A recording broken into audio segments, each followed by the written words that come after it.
diceritakan ada sekitar 300.000 guys, 300.000 tentara yang menjadi korbannya dan akhirnya dibantai secara tidak manusiawi guys. Ada yang dibakar secara hidup-hidup, ada yang dipaku kepalanya, dan yang paling kejam yaitu disulap. Assalamualaikum warahmatullahi wabarakatuh. Welcome back to my channel Fitri Bercerita.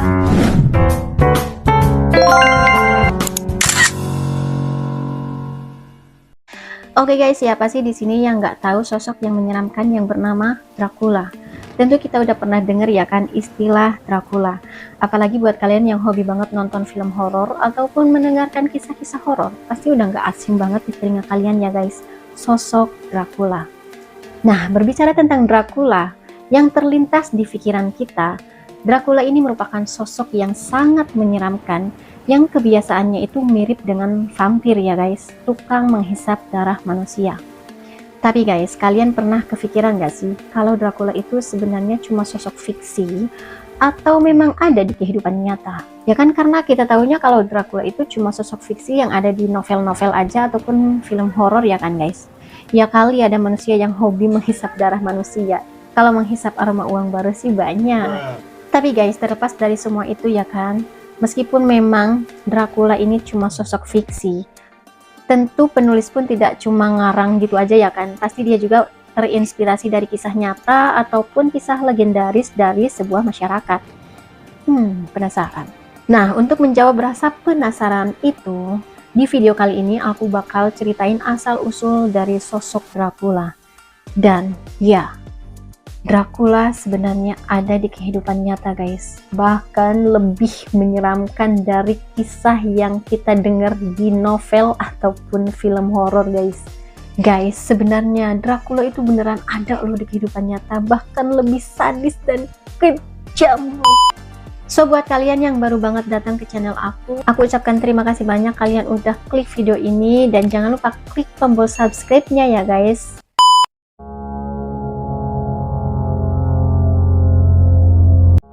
Jadi nih guys, sebenarnya istilah Dracula ini muncul pada tahun 1400-an.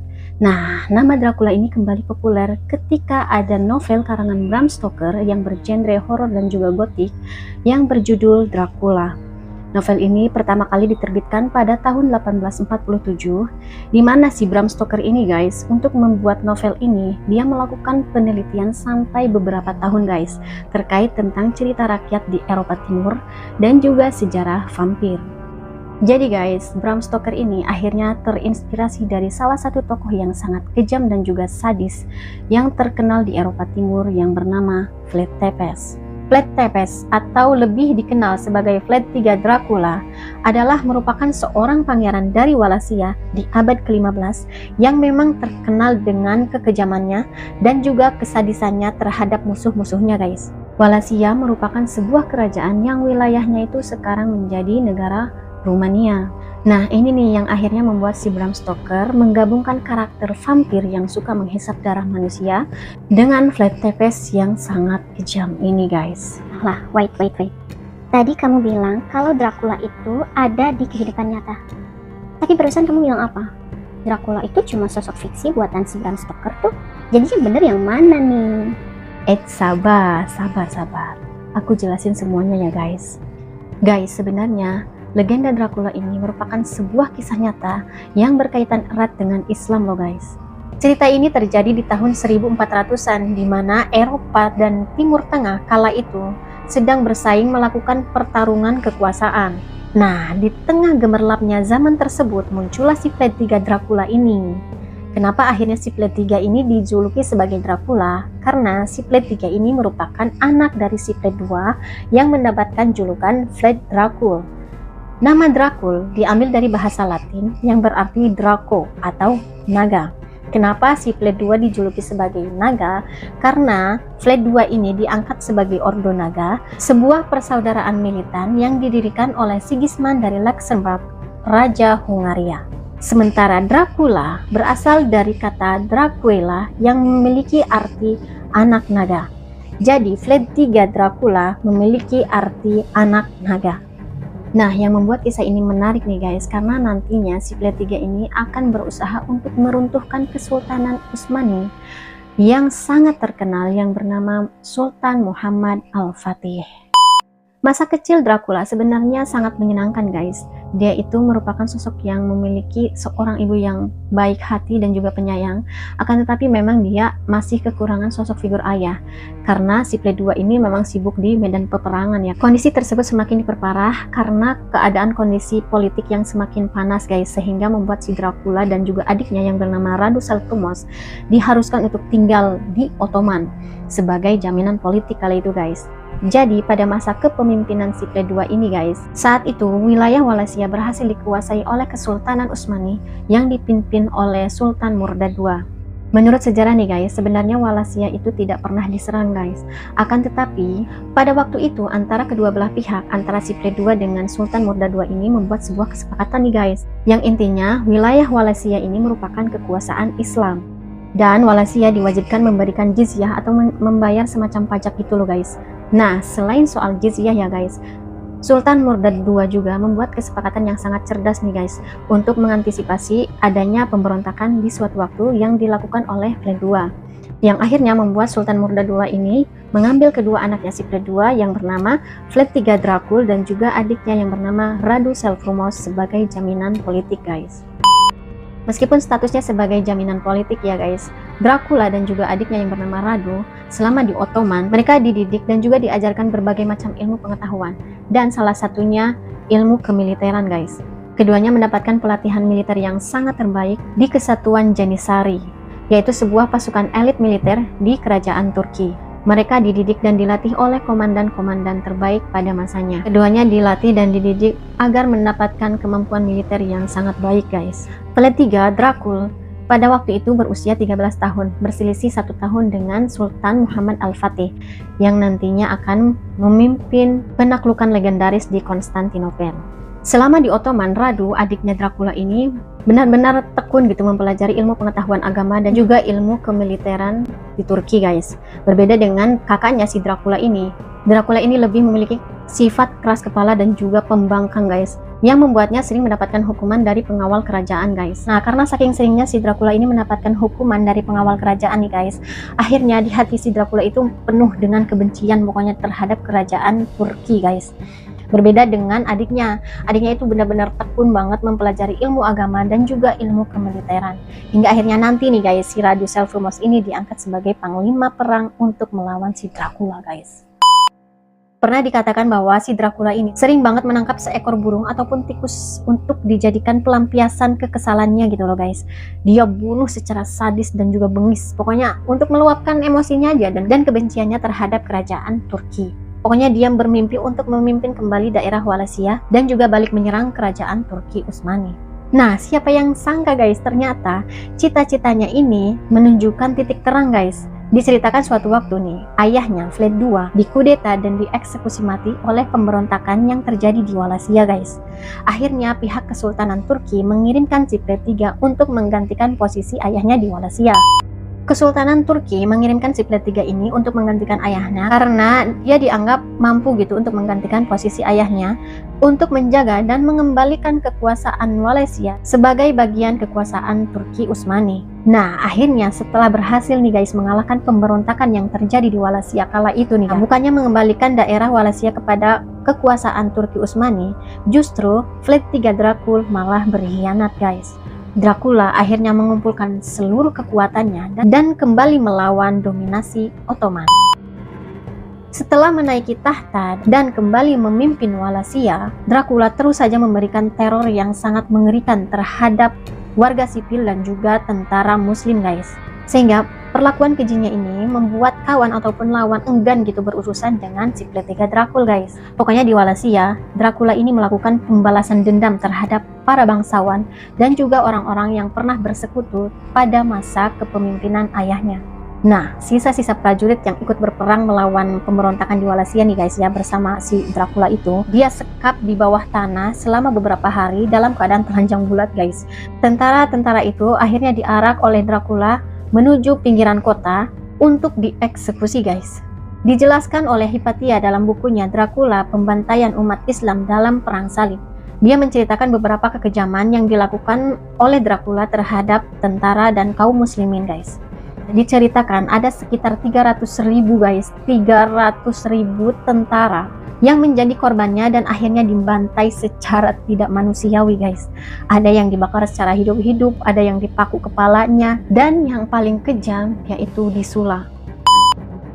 Jadi guys, sula itu merupakan cara penyiksaan terhadap seseorang dengan cara menusukkan badannya itu menggunakan kayu segede tangan ini, dan ujungnya itu tajam banget, runcing banget. Dia tusuk dari arah dubur sampai menembus ke perut, tenggorokan, dan juga menembus ke kepalanya.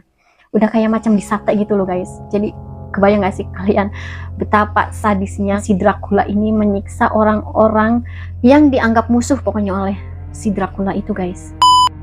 Dan kejamnya lagi nih guys ya, penyulaan ini tidak hanya dilakukan terhadap orang-orang dewasa aja nih guys.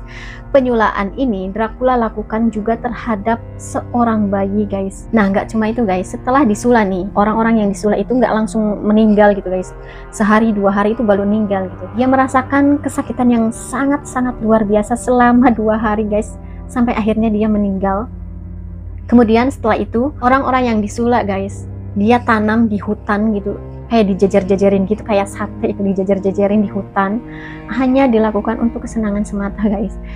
Nah sampai diceritakan juga nih guys ya, Dracula sengaja membuang mayat yang berhasil disula itu ke sungai guys, hingga membuat sungai tersebut itu tercemar yang sangat parah gitu guys. Dracula juga mewajibkan pajak yang tidak masuk akal bagi masyarakat Wallachia.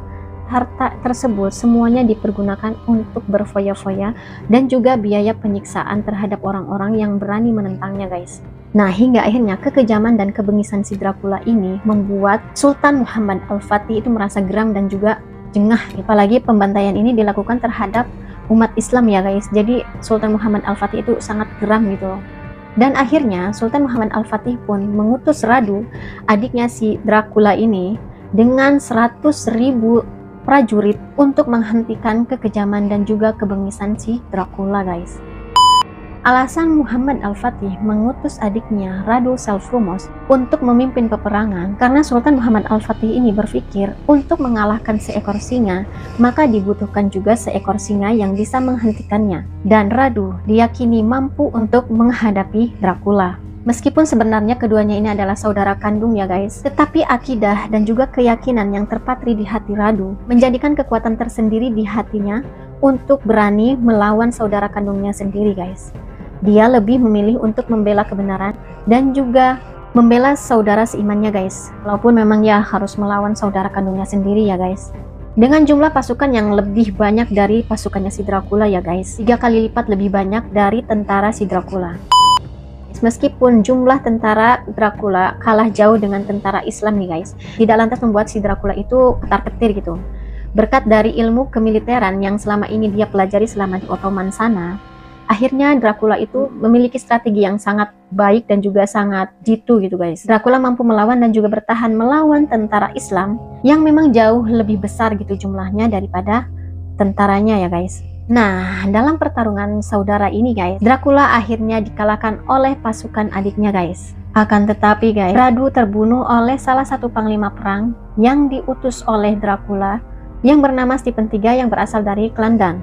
Akan tetapi si Plat III Dracula ini berhasil lolos gitu dari peperangan tersebut guys. Ada beberapa versi yang menyatakan bahwa kematian Dracula ini sangat tidak masuk akal gitu guys. Jadi nih guys, ada yang mengatakan si Plat III Dracula ini pernah menyamar menjadi salah satu pasukan Turki Utsmani dan mencoba untuk membunuh Sultan Muhammad Al-Fatih secara diam-diam nih guys.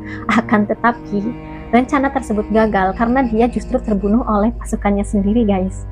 Tapi ada juga yang mengatakan bahwa si Dracula ini terbunuh di bulan Desember pada tahun 1476 guys.